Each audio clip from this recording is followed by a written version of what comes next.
up, everybody? It's Chad. I'm back again for season 3, episode 1. So thank you all for joining me today. I have a special guest with me, Brian Vincente. Thank you so much for joining me today, Brian. My pleasure. Good to be here. Oh, it's great. And, I'm so glad that, I was able to get you on the first episode, like I was saying before the show. But, before we jump into the episode, I hope everybody had a great holiday season. Everything went great and you're having a wonderful 2025. Thank you again for, liking, subscribing, all that good stuff. Without y'all, we wouldn't have a season 3. So let's jump in it and we're going to get into the new season. All right. So Brian, thank you so much for joining me. But for the people who don't know who you are, unfortunately, or, sad for them, could you give us an intro of who you are and what you do? Yeah. So I'm an attorney. I've been active in the cannabis space for 22 years. And, I played a big role in legalizing cannabis in Colorado, which was, the first place in the world to move forward with legalization. And I've been involved in passing legal, cannabis laws and psychedelic laws for a couple decades. So and actively counsel a lot of clients and governments on this interesting and important policy. Yeah, 100%. Because there's really no set way to do it yet. We're all still kind of figuring it out. So it's great that they have someone they can reach out to who has the experience. What really got you into like cannabis and the psychedelic space in general with this, and fighting for it? Yeah, so I have always found, the war on drugs to be, a topic of great interest. And just it's one of those things, the more you look at it, the more you think, well, this is a failure in terms of, it's costly. It doesn't accomplish its goals. It criminalizes a bunch of good people.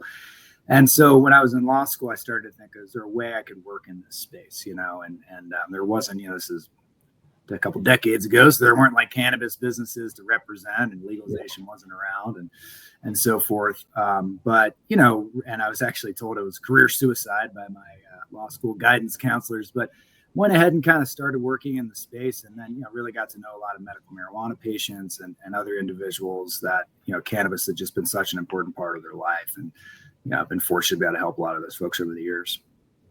Nice, and it's great that, we have people like you that are willing to do that fight. I've been fighting here in New Mexico for the cannabis stuff, especially the medical side for, over a decade too, not as long as yourself, of course, but, I understand the struggle and the fights and, I'm just happy that we have people like you that are willing to step in and say, well, let's fix this. This is a little ridiculous. So, it's great that more people are coming to the light and they're seeing that, what we did was a little silly. It didn't really make any sense. And, I've been seeing this meme a lot. Congratulations to drugs for winning the war on drugs. Because that's actually what happened.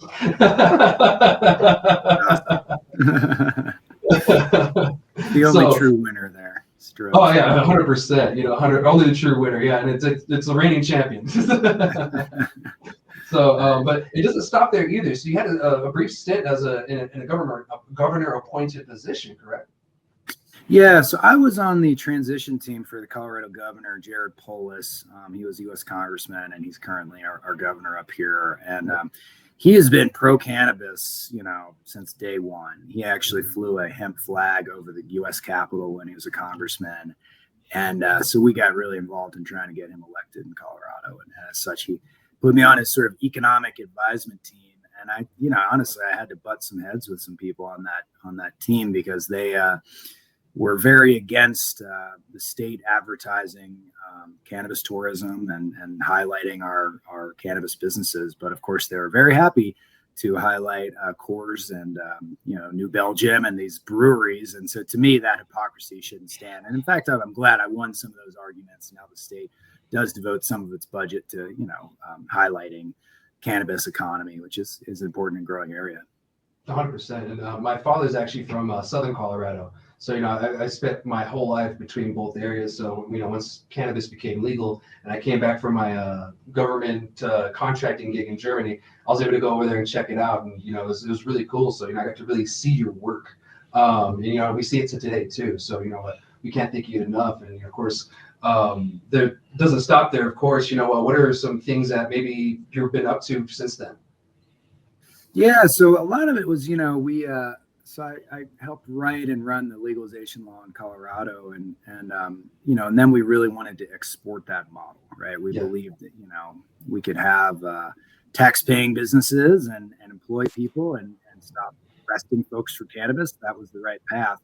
And, I've been involved in my law firm, Vincente LLP, has been involved in, advising governments to help change their laws, whether that's Massachusetts or Uruguay or Canada. We've kind of been all over trying to push that model.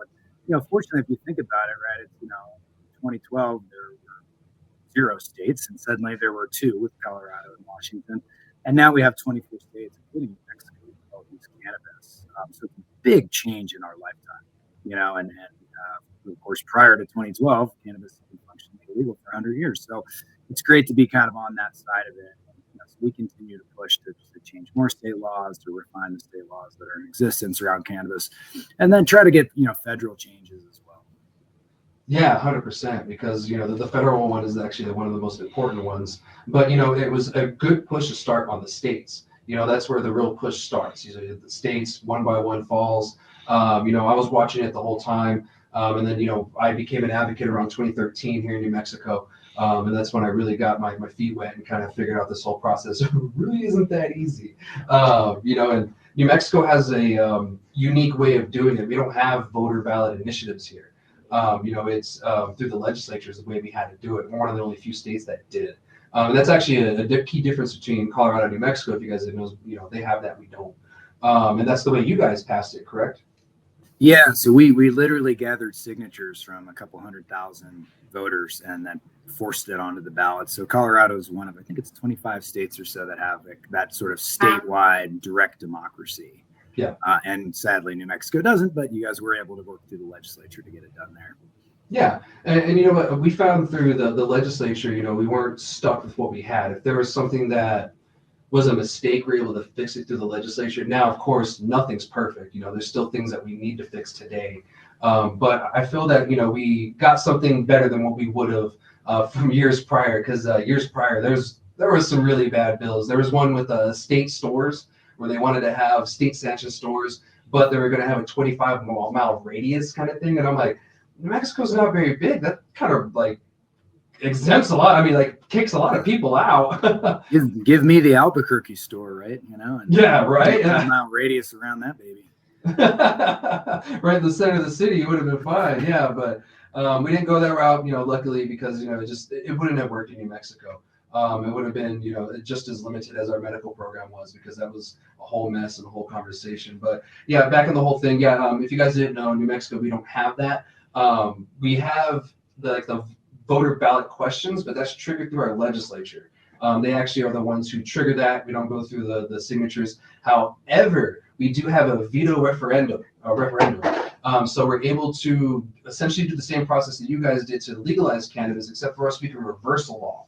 So that's a key difference here in New Mexico, that the only power that we do have as the people like that is we can say this law, we don't like it, we can petition to get it on the ballot, and then it'll be a yes or no. The governor can't even do anything about it. So that's one of the key things. And I don't think a lot of New Mexicans know about that. So that's something great to have in our pocket. We don't have one way, but we have another, Yeah, fascinating. Every state does it a little bit different, which is kind of what keeps us all on our toes, Oh, 100%. That's one thing I've been learning too, is how vastly different every state runs. I lived in Hawaii for a long time, and so I'm kind of paying attention more to that legislature this year. It's different. The times are different. The way they run it is different. The politicians are different. I think that's the state that will legalize this year. We're doing a little bit of lobbying out there, and Good. Willie Nelson's involved in the coalition because he lives out there half the time. And the Marijuana Policy Project, a nonprofit that I'm involved in, I gave it about an 80% chance of legalizing it. And we could use a win, so it'd be nice to get Hawaii on board. Yeah, 100%. I was out there last summer, just visiting, seeing some friends and everything, and I got my Hawaii cannabis out-of-state card or whatever, and I was able to check out their market, and I connected with some advocates and some people in the industry there, and I was kind of figuring out what's going on. I'm like, well, who's really pushing for this, guys? Do you need help or something? But I'm glad that you guys are doing this, because I'm like, oh, who's really doing the advocacy in the state? Because they've had a program since 2000, and it hasn't really changed, or improved really with the changing landscape. Yeah, a good call. They were an early medical adopter. But they haven't been able to legalize. It's been a couple decades, but I really think this is the year the governor's on board and a lot of key elected officials are in place. So, fingers crossed, we'll get it done. Yeah, and speaking of, on your front too, because I know this happened here in New Mexico, what were the fears going into like the legalization when you guys were like pushing for it and actually getting it on the ballot? And, what were like the fears of like, federal intervention or anything else like that? Yeah, I mean, it's funny to think about now, but because you can't drive a mile in Denver without seeing a dispensary. But the world was very different, right, back in the Yeah. day in terms of cannabis. And I worked for 8 years to get Colorado's legalization law done with a couple allies, man. And we just pounded the pavement running local ballot initiatives, city ballot initiatives to legalize cannabis, decriminalize cannabis. Did a lot of kind of pro bono impact legal cases that would get in the news representing medical patients and so forth, to trying to show the voters that there's really a valuable side to regulating cannabis versus keeping it illegal. And during that time, man, I mean, I debated anyone from the attorney general to chiefs of police and angry moms, man. And, you kind of heard it all. But, the key, people were afraid that, kids' use would go up. People were afraid the roads would become unsafe. People were afraid the feds would come in and arrest all the medical patients. There was there's a lot of fear out there, man. And we were able to, push through that, kind of make a case to the voters like, hey, let's tax this product, regulate it like alcohol. And then fortunately, as we've seen, Chad, it's amazing. Like a lot of those fears, which we didn't exactly know what would happen when we legalized cannabis. We thought it would go well, but it's like, we have teen use down. We don't have any spike in sort of, road crashes related to cannabis. And, and a lot of other states have adopted this model, including New Mexico. And we also have, a lot of tax revenue and jobs coming in from it. So it's been a pretty big W, but, there was certainly a lot of fear in the air back in the day. Oh yeah, definitely. Because, even here in New Mexico, we've had medical since 2007. And I got like a little history thing when I was on SM105 here in New Mexico when we were medical, we were trying to change it. I was working on the consumption lounge language stuff.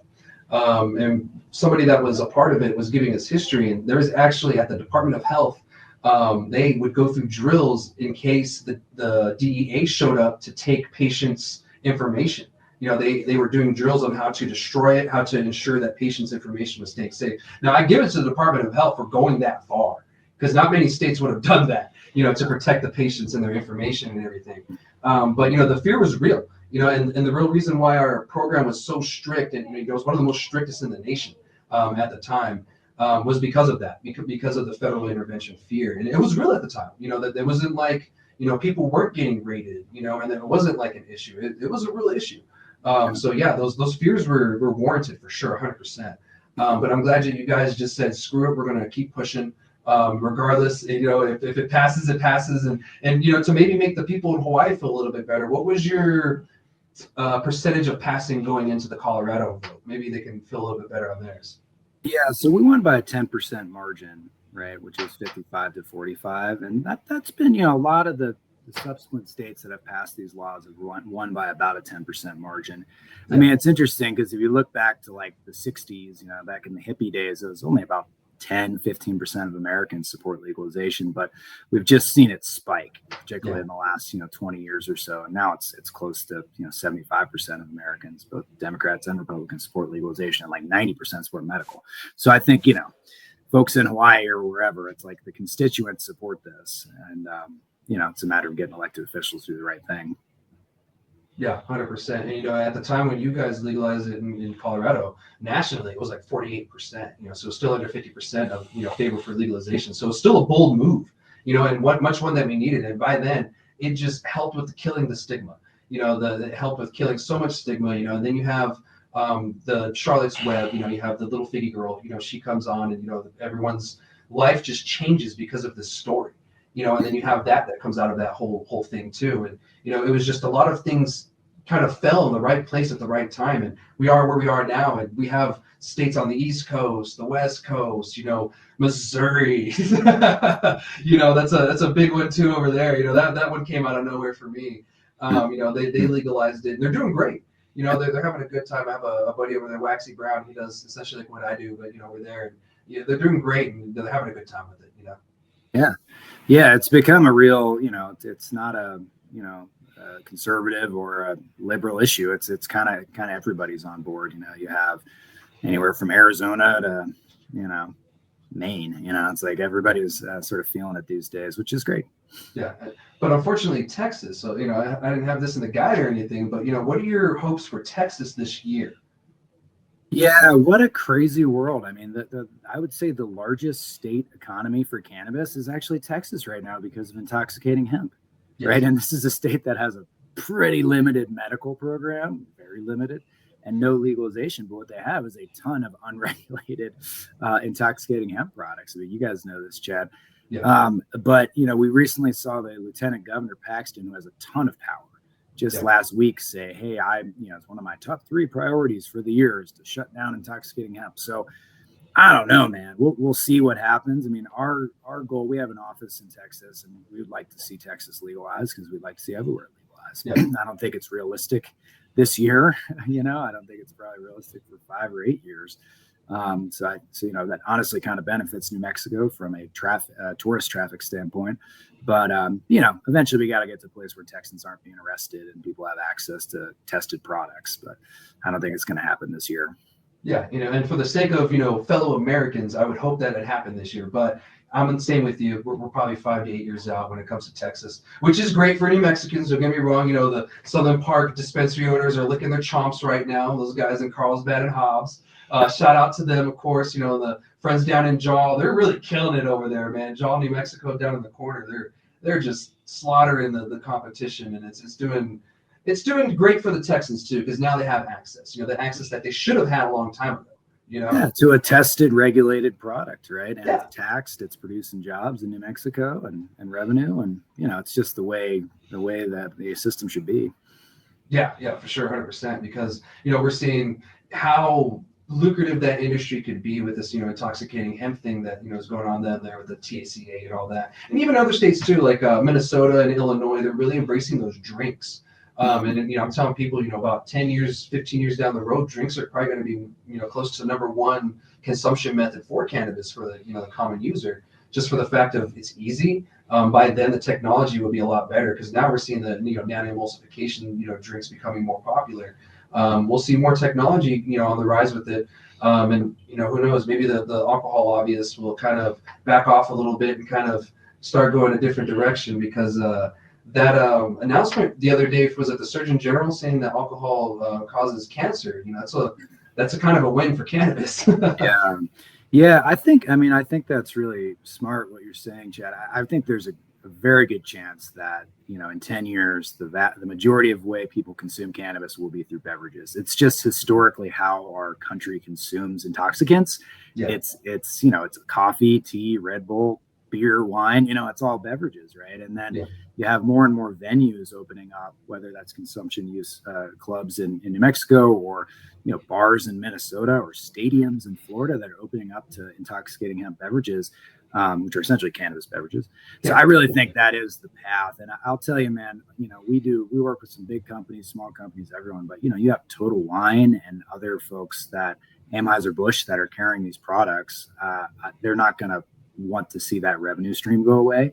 So I think we probably see an expansion in beverages, and it'll just be fascinating to watch.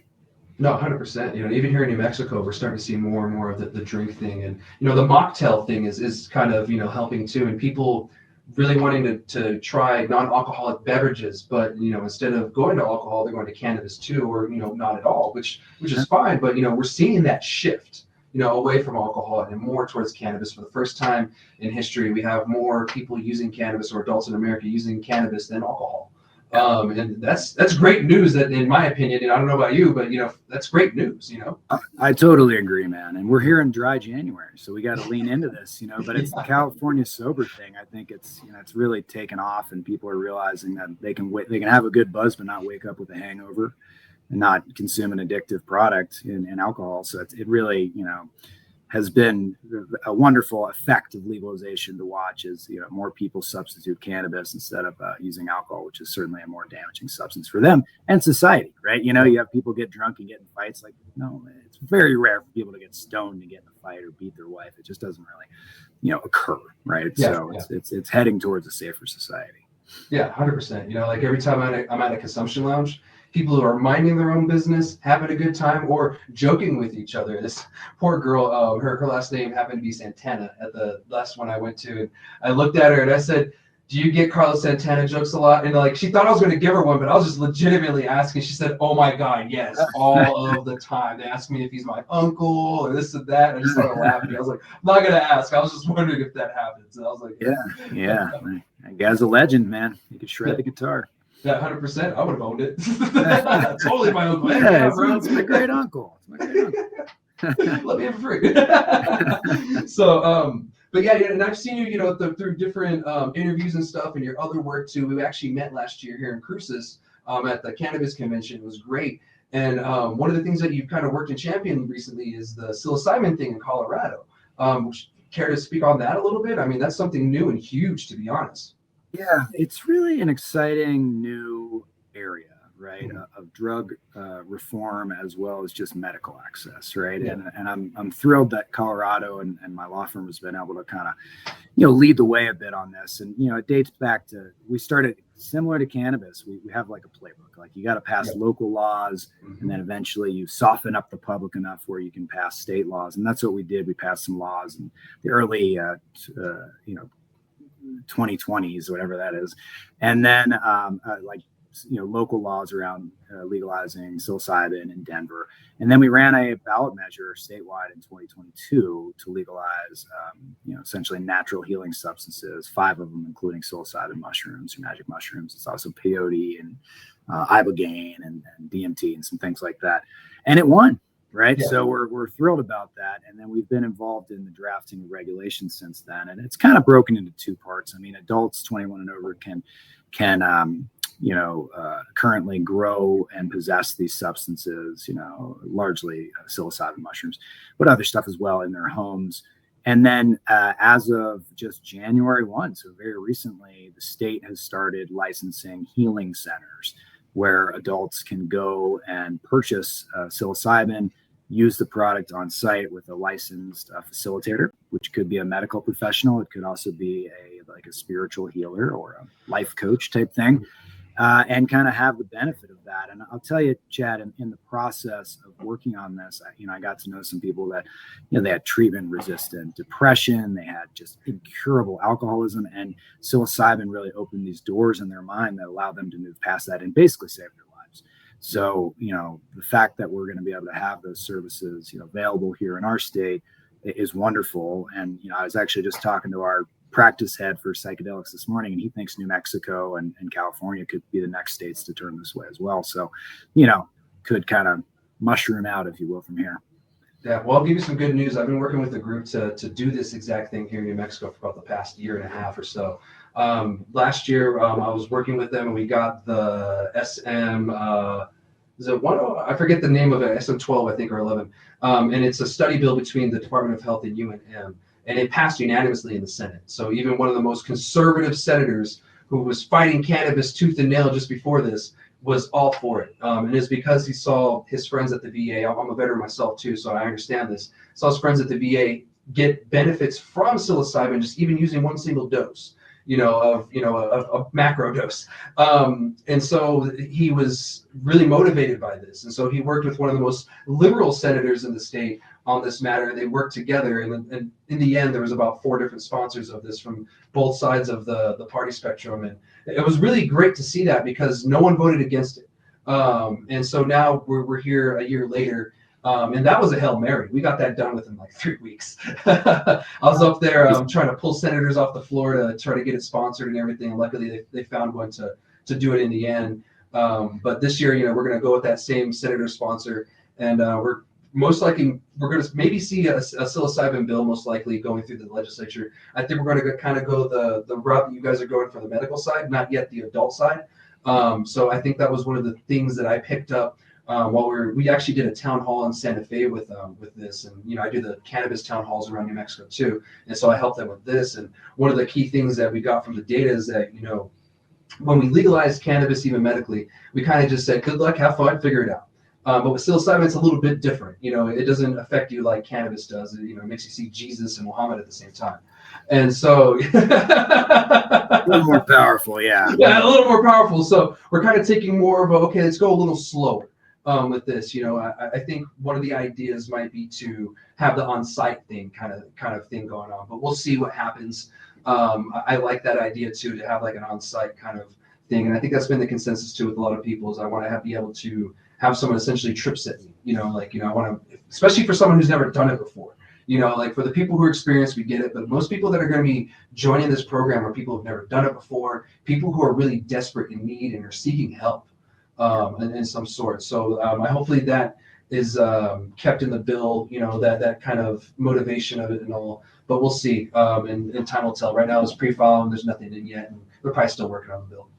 Yeah, well, thank you for your advocacy, man. It's so important, and I've been following some of the work you and the crew have been doing down there, so it's amazing. And I mean, the one kind of interesting path here that no law has kind of unlocked, right? So really, it's only Colorado and Oregon that have functioning psilocybin laws, is microdosing, right? I talked to a lot of people that really find benefit from just consuming small amounts of psilocybin and chocolates or whatever daily. That gets them off depression medicine, or it helps with their wellness generally. It's often non-intoxicating, like you don't feel it, but it's in your system.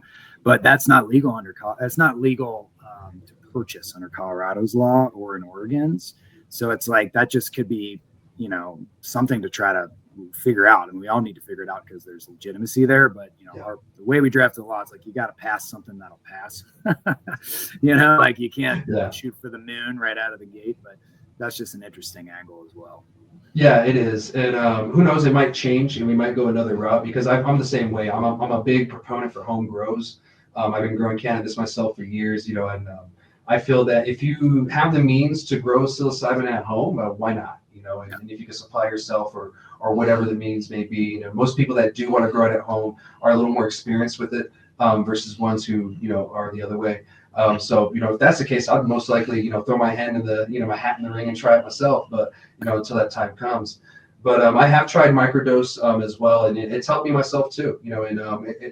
They don't call it golden teacher for no reason. There's these things do teach you some stuff, and it's not like it showed me a path. It just made me realize that okay, and it kind of clears the cloud, the murkiness that kind of fills your mind sometimes. It's just hard to get away, but sometimes it clears it out, and that's really helped me myself. Yeah, and you mentioned the home grow. I mean, that's as we're looking at drafting these laws, and it's just so important in my view for whether it's psilocybin or cannabis, just because our health system is so broken, right? And medicine's so expensive, and insurance ain't paying for anything. We got the United Healthcare guy getting shot, down. I mean, it's like just a crazy world around healthcare these days. But the fact that, laws are being drafted where people can grow their own medicine and they don't have to participate in that side of the broken healthcare system and the capitalist nature of it is truly remarkable. So it's a way for us to kind of, chart a different path. Yeah, exactly. I mean, I have a pinon tree in my front yard, and the sap of the pinon tree is being used for like cuts and burns and stuff for a very long time in the area. So it would suck if I had to cut that tree down just for the fact that I'm not allowed to make my own medicine kind of thing, or own remedies if I need to, whatever. If it helps, like or yabra buena, and people grow that for stomach issues.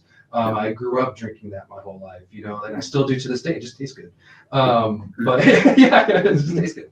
But it goes into that line, that you should just be allowed to do that, and I like to say that without home grows or being able to grow at home, it's not legalization. It's just prohibition with perks. That's all that is. Yeah. And it's almost like a little veil trick over your eyes, like, haha, you have legalization. It's like, well, not really. I can't grow at home. Yeah, no, I agree, man. And it's interesting, when we wrote Colorado's law, 12 years ago or whatever, people said, if you include home grow, you're not going to win. And basically we as the proponent said, well, we don't include home grow. That's not true legalization. So we're going to put it in. And honestly, it didn't poll very well, but we threw it in there and we won. And, I think that's been a lesson, right? Like you see Florida, they failed to legalize in this past November. They didn't have home grow. And a lot of advocates said, hey man, we don't want to be forced to go to these dispensaries necessarily. We want to have that option, but we don't want to also have the option to grow at home the same way I could brew beer at home. Yeah. And so, So I don't know. I think there's something to it. No, 100%. Because even after my dad came back from Saudi Arabia during the Gulf War, he had I cannot confirm nor deny if he was making wine over there, but he came back and he knew how to make wine. And we had 2 fig trees in the backyard, so he decided to make fig wine one year, and I helped him. Of course, I didn't drink any of the wine, but I helped him squish it and the whole process and everything. So, that's something that we wouldn't have been able to do if it was banned to do that at home. But he's allowed to make his own wine at home, of course, if you're not selling it. But he shared it with the family and all that, and it was close to Christmas time, so it was just a little gift thing that he was able to give people, like, here, try this wine. And it's something that we're seeing in the cannabis side now too. I don't know how much weed I got this last Christmas, but thank you, everybody that was giving me weed. Yeah, I mean, the gifting aspect is great, right? Yeah, it is. It's 100% great, and I love it. But thank you so much for this conversation. I look forward to talking more on this, side of things and getting more of, what you've done and all that. And of course, next season, I'd love to get an update because, who knows what's going to happen between now and then. But if you have anything else you want to talk about on this segment, bring it up now because we're about to hop over to the next one. Man, I just want to say it's such a pleasure to connect with you, and I really appreciate the work going on in New Mexico. We're all part of the same movement, pushing in the right direction, and let's definitely keep in touch. Yeah, 100%, man. Thank you so much. And I hope some of you watching, got something from this, and learn something history and see the people who are behind these pushes and stuff like that. Because you don't always get to see the faces to the people that really push for like the legalization and, freeing these plants and, our choices really. So, it's great that, you're one of those people that love to show your face, because not many people do. You gotta stand up for what you believe in, man. Stand up for your rights. So we're going to move on to the next conversation. The second segment we're going to talk about the New Mexico legislation. I know first episode I'm just hitting y'all hard, and it's because next week on the 21st is going to be the very first day of the New Mexico legislation. It's going to be a 60-day session, and that's actually going to be the last legislative session for 60 days for Michelle Lujan Grisham, our current governor. After that, it'll be a 30-day session, and then we're going to have the gubernatorial election. So we have no clue what governor we're going to get next. So this is kind of like one of our last pushes with the governor that we had, who is very openly cannabis friendly. The governor that we had before her was the total opposite, hated cannabis, actually ran on ending the medical cannabis program here in New Mexico just like 2 years after it had been passed, and won, but she wasn't able to do that. But what she did is kept the program stagnant for 8 years. So we have no clue who we're going to get next. The way that New Mexico kind of goes in a pattern is we tend to go Republican, Democrat, Republican, Democrat, a little pattern like that. But we'll see if we continue that same pattern. We were usually pretty accurate on who's going to win the presidential election, but we've been wrong the past couple, 2020 and 2024. 2016 and 2024 we were wrong. So we'll see if this happens with the governor stuff too. We keep on with the track on that. The reason why I'm bringing up the legislation session, because you guys know I keep all of you updated as much as I can. I'm posting on there constantly. It's my football season. I'm throwing popcorn at the TV. I'm running between rooms that have different screens because I have different committee hearings up on the webcast, which I am so glad that we have that. I don't know if Colorado has that, but we can watch all the committee hearings and the floor hearings and stuff like that. It's such a big help, especially for the constituents, like just regular citizens. We should be able to do that, because I'm 4 hours away from my state capital, that's kind of far. Even where my dad's from, he's from Florence, Colorado. And so that was like 3 hours away from Denver. So, it's quite a ways too. So, that's the same kind of similar thing in Colorado. So, you guys kind of get it too. But this next legislative session is going to be huge for cannabis. There's a lot of changes that are going to be on the chopping block, essentially. Most bills in the legislative or the legislature don't pass, guys. They usually either don't make it to committee, they die in a committee, or they die on the floor, or whatever. It's brutal what happens to some of these bills sometimes.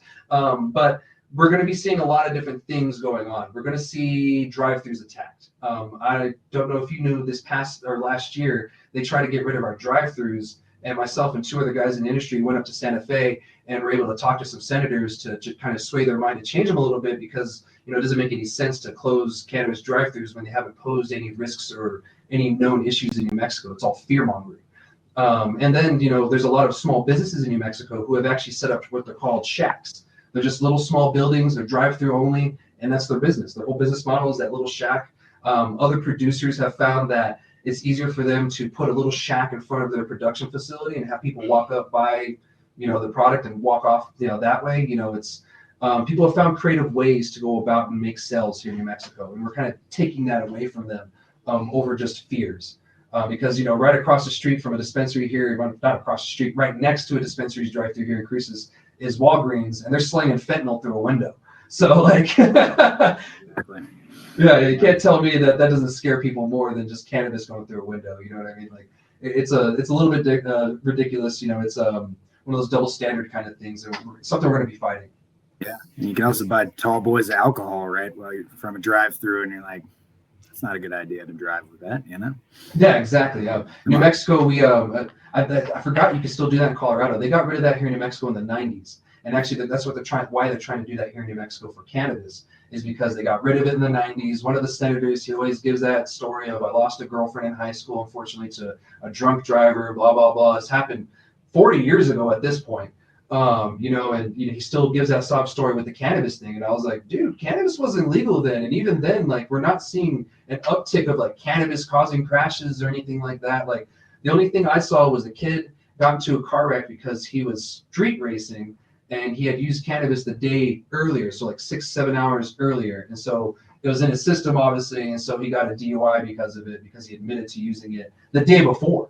And he was street racing, and there's even witnesses saying, yeah, he was street racing. That's why he wrecked. Like, we saw him lose control because he was going too fast. And so then the cannabis in the article got blamed, but it didn't really go anywhere with the media, because I think people saw, like, well, obviously the kid was just being an idiot, because like, how are you high 6-7 hours later? Like, that's some crazy stuff.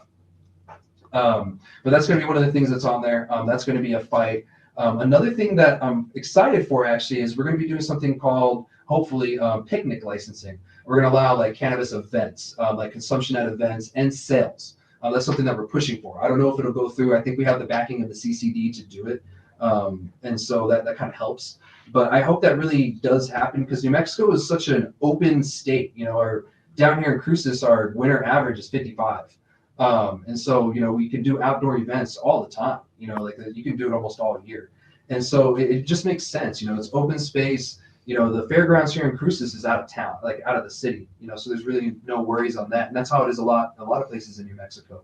So we kind of seen that, we need some place to do this. Like, we go to the carnivals, we go to the fairs and all this, and there's alcohol everywhere. There's people vaping, and no one cares. So that's something that we're going to try to change to. In California, luckily, they changed it last year too. And so that's going to be something we're going to try to probably reference itself. Is Colorado working on anything similar? Or have they done anything like that? Yeah, we're working on it, but it's, social use has been a real challenge to figure out, right? A lot of it's like smoking bans. Does that apply to cannabis? Insurance issues. But, so I salute you guys. Well, we do have, we do have laws that allow for social use consumption venues, but then it's up to municipalities or cities to decide whether they want them or not. Most don't. But I can tell you this: we're working with, our law firm's working with, a very, very big name in the concert industry nationally, like a venue, and they're looking at all their facilities opening up to cannabis. So it's like, it's just on its way, but it'd be wonderful if New Mexico could get a head start there and become a destination, right? I'd love to come to an event in Las Cruces and, hear a band and consume cannabis at the park and, just enjoy that. Yeah, wake up the next day without feeling like crap. There you go. I think we all should deserve that. Yeah, because, we have consumption lounges here in New Mexico too. And, that's something that, has really opened the doors to us. And there's one here in Cruces I really like. They've done it different than a lot of other ones I've been to, because some of them would make you buy product before going into back to the consumption lounge, which to me, I was like, well, it's like a cannabis bar. Why can't I just walk in and then buy with the bud tender there? Like, why am I burdening this bud tender to go see that bud tender?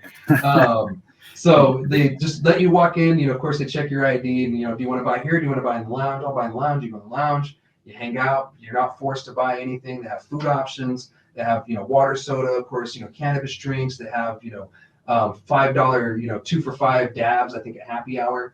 Then you can choose a bong, you can choose a dab piece, whatever you want to do. It's a good time, and it's real chill. They're going to start doing more events. And so the only problem with that is we did allow the local jurisdictions to decide if they want those or not. We didn't do that with retail, so they can't ban retails in New Mexico. But for some reason, we allowed it with consumption lounges. And I'm like, well, we shouldn't allow that in consumption lounges, then it doesn't make any sense. And we do it with drive-throughs too. So I'm like, well, why are we just allowing just retails to have this special little thing, but everything else around it isn't? So I'm thinking that's something that maybe needs to get cleaned up and added to it, just so we can get more consumption lounges, so that way we can kill the stigma more.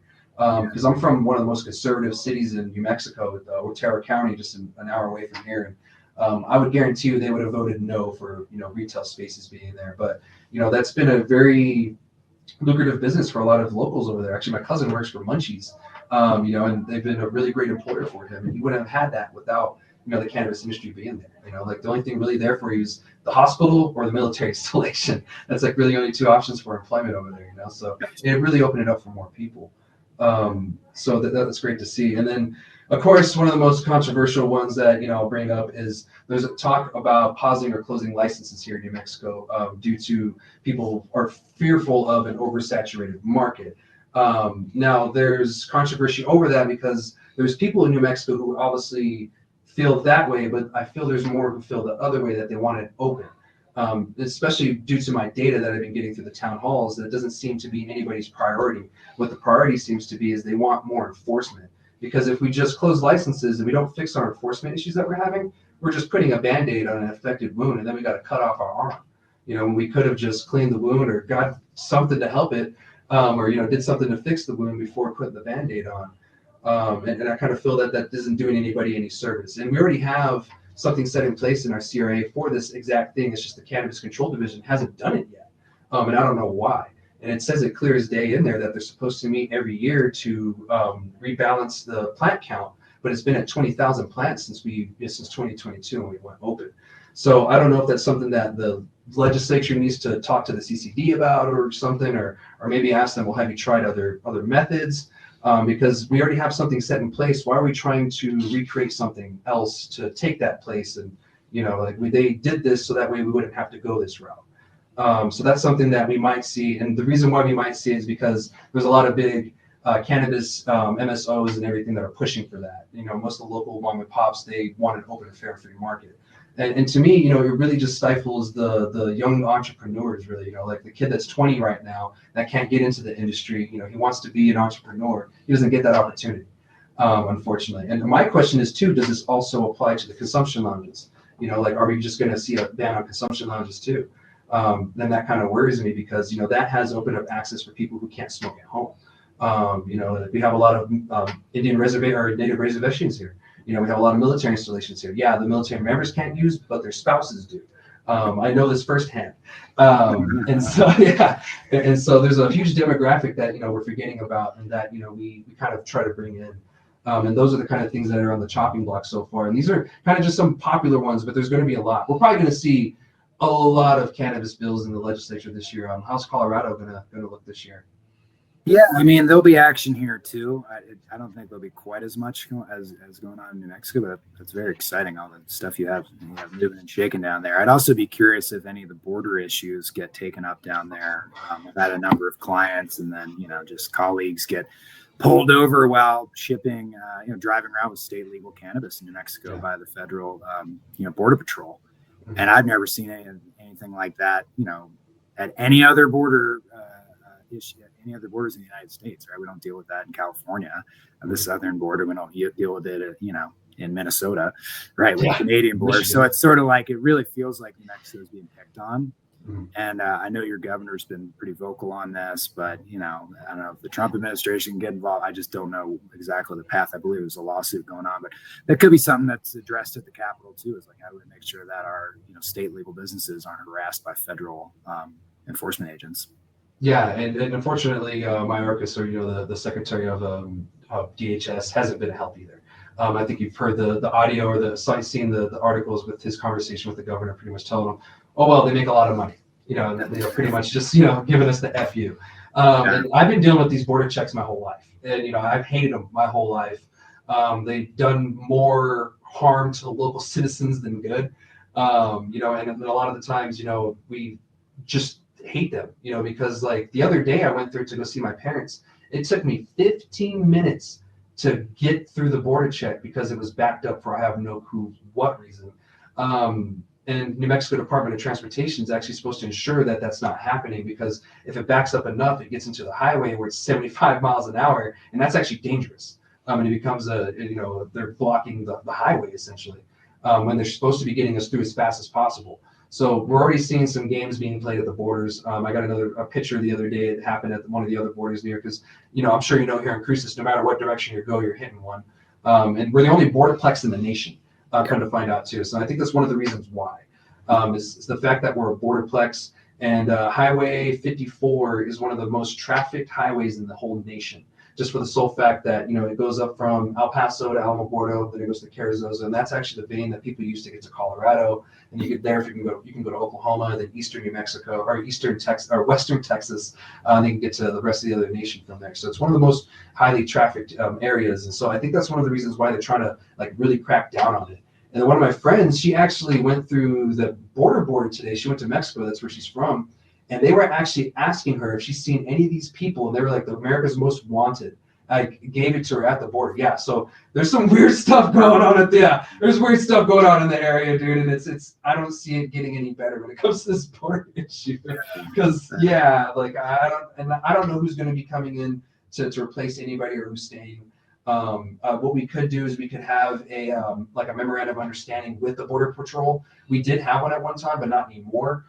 It just takes our government and them to get together, but obviously they don't want to talk to us about it and come together, and try to work something out. They just want to tell us, well, it's federally illegal. But, like you said, these other states, California and Arizona, they're not dealing with this at all. I was stationed in Sierra Vista, which is, right there by the border too. And the Border Patrol wasn't as bad there as they are over here. It was just crazy, because there was times where we'd be training and then an illegal would run through our training area, and we were instructed to leave them alone. That's not our job. And you just see a Border Patrol car chasing after them. You're like, this is wild, dude. Yeah. So, and growing up here, I didn't really see that. So I was like, that's wild. Or maybe it's just as bad, but I have no clue why they're not cracking down as much on that. And there's nothing we can really do legislatively to really address that, other than have DOT to be more strict. And that's not even something we do to the law. It's just telling them, hey, if they're not following the state, road laws, shut down the border check because they're not following the law. They rent the land from us. So that's really our only thing. But then we start getting in a piss and match with the federal government. And, we don't really want to do that as a very poor, small state. Yeah, I get it. So, yeah, we'll see. I have no clue, but, we'll see what happens with, the legislative session here. As some of you guys know, I've told you, please show up this year if you guys can. It's going to be random. I'll let you guys know through my socials when that time will be. As you guys know, last year I was just hanging out, and then one day I get a call because something was getting into committee the next day, so I had to go to Santa Fe. So it's going to be a Semper Gummy kind of situation. Stay flexible. And those of you that live in Albuquerque, you're only an hour away. You guys have the most population, so there should be no excuse why you guys don't show up to the legislature this year. I'm 4 hours away. It takes me a lot longer to get up there than it is for you guys. And there's a lot more of you up there that you could make a difference. So if you could go up there, also contact your legislators this year, give them a call, send an email. And also Las Cruces Day is going to be coming up here soon too. So those of you down south here in Las Cruces, if you want to go to Santa Fe, the 1st or the 3rd, they're going to have Las Cruces Day up there. It's a whole week about the South and everything. We're forgotten about, but at least we have that week. It's a great time to meet your representatives. It's a great time to go to the Capitol and see how everything goes. We're the only round Capitol in the whole nation, so that's something cool. We used to allow open carry, but some people ruined that, so that's not allowed anymore. So that was one of the only things that kept us apart from other people, is it being round and open carry. So now it's just round. That's wild, man. Yeah. So what are some things that else are going on with Colorado, legislatively? You guys working on anything big, or? So, the kind of two fights we'll have this year is, one is we have a group of prohibitionists that are attempting to limit the THC levels in cannabis products, mainly concentrates. Yeah. 70% is kind of the number they're bandying around, or maybe lower. So, we'll be fighting against that. We think cannabis should be treated like alcohol, and there's not a proof limit there. It's more just up to the consumer what they want to buy. If they're 21 and older, I think that's fine. So that's a big one. The other kind of issue, which, will be a little controversial, is what to do with intoxicating hemp. Colorado has very, very limited intoxicating hemp regulations, and Like basically all they allow is really low dose. I think it's 1.25 milligrams cannabis drinks and to be sold. And so, there's a lot of people, including me, that think that you should have maybe 10 milligram drinks. They should be sold in bars and things like that. That doesn't mean that dispensaries don't have all their own products. That's where flower and everything else should be sold, as dispensaries, as far as I'm concerned. But, I do think there's a channel for intoxicating hemp products, largely drinks or maybe gummies, to be sold in, convenience stores, bars, restaurants, social use venues. But as you can imagine, a lot of cannabis store owners are really against that, and so we're trying to say, hey, you can have the vast majority of the market, but this is a segment, where we think that bars and restaurants should be able to sell, cannabis drinks the same way they sell a glass of wine. So that'll be a battle, man, and we'll see which way it goes. But I think over time, it'll probably head towards more access as opposed to less. Yeah, and I'm more of a fan of, let's regulate this versus ban it, because, we're just taking a step backwards by banning things, because we work so hard to get where we are. Why are we trying to push back just because people are fearful of losing their business? The same thing with the license closure. A lot of people that are wanting it are just fearful of losing their business, which is fair, but this is capitalism. This is competition. May the best business win. We don't, why try to rig the system or rig the game? Why beat them when you can join them, kind of situation. Yeah, I mean, that's a great point, right? And for years, some of the big multi-state operators, really tried to crush hemp, right? And then now we've seen the last couple of years, they're all joining them. Now they're all making hemp. Exactly. It's like, that's kind of my philosophy. It's sort of, if you can't beat them, join them. And if you want to make an intoxicating hemp product over here and sell it in bars, but you also want to keep a bunch of products in your dispensary, you should have the right to do so. Yeah, at least one's federally legal. You don't have to pay $280. There you go. There's one. And I was going to say also, New Mexico actually had a cap on our THC extracts for about 5 years. Didn't go very well, and they actually ended up changing it because it made no sense. So if you need some language on something like that, get with me and I'll get it to you and all that, because we fought that pretty hard for years. It went from 60%, then it went to 70%. And then finally they got rid of it because it made no sense. What ended up happening is we ended up with contaminated like vapes and extracts, because you would have a product that was like 80%, then they would have to dilute it. They would have to cut it with something, and that causes contamination and, just an all around terrible product for people to use, because people, when they cut things with things, they're not usually using things that are good for you. Yeah. So if you need something on that, let me know, because, we went through that before. And I'm a firm believer that you shouldn't be capping THC percentages. The percentages are already kind of going down already, because we're starting to figure out that THC is just a sales gimmick, like the high THC thing. There's more to cannabis than just the THC. You have the terpenes, you have the sulfurs that we're finding out, like Tropicana sulfur and all that, and the scatoli and all these other compounds that you within cannabis. And of course, the CBG, CBN, I love those two of my favorite other ones. I love them. We're just finding out what really goes into this plant. So yeah, once we get away from this THC thing, I think cannabis will be a lot better, and we'll stop seeing this whole fear of THC, this whole high THC psychosis thing, because yeah, we're going to see those numbers come down, and once testing gets a little more accurate too, we stop seeing these fudge numbers. So, True. Yeah, but thank you for the update on that. That's really great that you bring those up, because those are really great topics and everything. Because I've seen a couple of states talk about a THC cap, and of course even here in New Mexico we're talking about a Delta 8 ban, HHC Delta 10 ban. Don't get me wrong, I'm not a big fan of how the way that those are made, because naturally they're in the plant, but they're such small, minute quantities that it doesn't really make sense to extract it. But the way that they make the Delta 8 products, not a big fan, but I'm also a firm believer, if you want to put that in your body, by all means. But it just needs to be regulated and ensure that it's it was done in a safe manner. And we still don't know what those products do through the way that they're made. The THC-8 thing, that's something totally different. I feel it's free game, like why not? So we'll see what happens. What'll be in that bill and everything, but I'm with you on that. Why ban when we can just regulate it a little bit better and allow both to coincide, because it's the same damn plant at the end of the day. It's literally the same plant. Yeah, that's the funny thing. Trying to regulate it through whole plant regulation. We'll get there someday. Yeah, we will. But anyway, we're going to move on to the very last topic we have. I know it's been a long episode, everybody. Usually these go about an hour, and thank you again for joining me. But we're going to be talking about the DEA judge cancels the cannabis rescheduling. And I know most of us have been paying attention to that. Brian, I'm sure you've been paying attention to that heavily. I mean, What's your involvement in it too as well? I'm curious. Yeah, so we were one of the 15 litigants. We are one of the groups that is fighting to move cannabis to Schedule 3. Our client is Veterans Initiative 22, and that's a nonprofit. Oh, okay. Basically, 22 vets kill themselves every day, and so this is a sir. nonprofit that sprung around that. So very sympathetic client.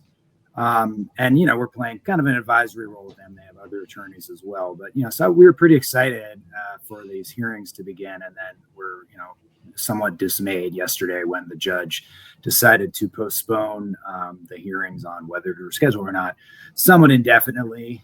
Basically, some of the attorneys, not us, but some other attorneys, filed a motion saying, hey, we think the DEA is cheating and we want time to investigate this. And the judge said, are you sure? Because that's going to delay this maybe forever.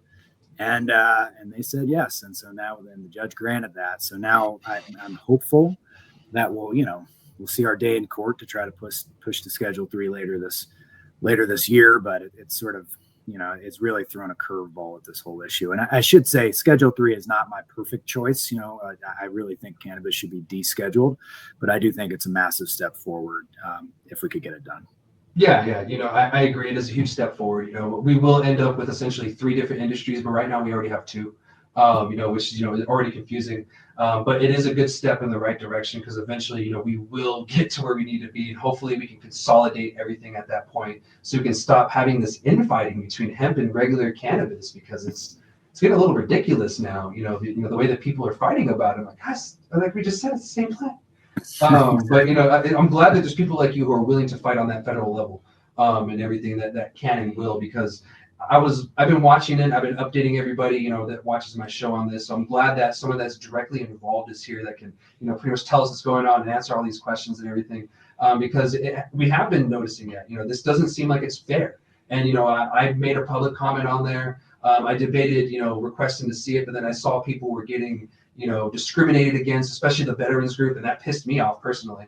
Because, like I'm a veteran myself and I love my vets. And, when you start screwing us over, that says a lot about you because of all of our sacrifices that we put for this country, and you don't want to listen to us.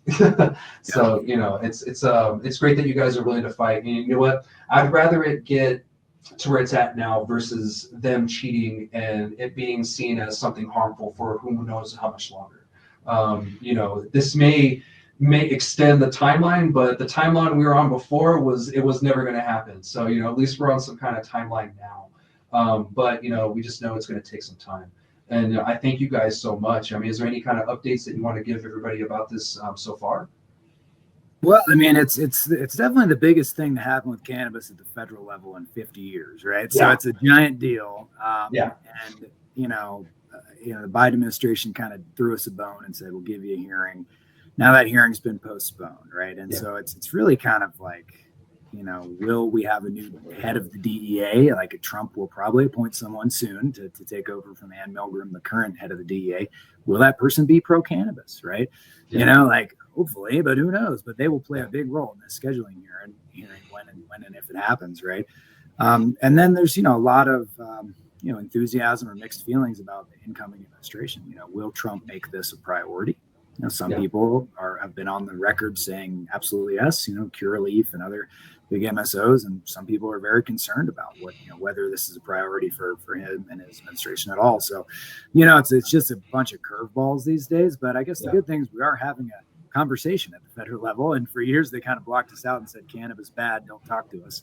And now we're in the rooms and trying to get in front of the judges and all that stuff. So it's hopefully this year we see some resolution and we see some fix on banking, and perhaps we ran a rescheduling hearing. I think that's about what we can hope for. I don't think we're going to see legalization, but those would be giant steps forward for my clients and for all the business owners out there. Yeah, I agree because this is huge. This is the biggest step that we've had so far. With a legalization push, and it's just going to take time. Like these things do. It's not going to happen overnight. But we'll see what happens with the Trump appointee. The first guy that he appointed, he dropped out. He was pro cannabis, but I guess there were some concerns there, and I've talked about it on the show before, guys, on last season. But we'll see who gets appointed. I'm not too confident that we'll get a lot done either. Hopefully we can get the banking in, and get some relief to the cannabis industry, because this 280E is really killing people, especially the banking thing. Here in New Mexico, we try to mitigate that or try to lessen that blow a little bit. We do have banking here in New Mexico. Certain banks are working with industry people, but it's really expensive. You are paying a hefty penny monthly. Sometimes it's $500 to $5,000 a month just for an account. So yeah, it's a little too pricey on top of paying the 280E and all the other stuff that comes with it and regular things. So it's a struggle. So I hope something happens, and thank you again for keeping up the fight on the national level for us, because we need people like yourself to keep it going, because I can only do so much on my local side. We're all in it together, man, and the local stuff matters more than anything, honestly. So I appreciate your advocacy. Yeah, heck yeah, man. Well, that's all I have, and I wasn't expecting you to know so much about the DEA thing, but I'm so glad, because we got a direct, of what's going on and what's going to happen soon and what we could be looking forward to. So I really appreciate that. And, I really look forward to having you on again, to be honest, next year, or maybe later on this season, if you have time. I usually open it again for the second part of the season. Maybe something cool will happen, and, I really want to get you on so we can talk about it. So I look forward to it, man. And, maybe I'll see you again here in the area or something like that. If you are, hit me up. We'll spark one up. Will do, my friend. Thank you, Chad. Thanks so much. Thank you so much. And everybody, thank you so much for tuning in for the first episode of season 3. We'll be back again with another episode. This was Ask Chad Grassy Logic. Make sure you like, subscribe, whatever you got to do to stay in the know. Legislative session's coming up. All right, guys. Shoots.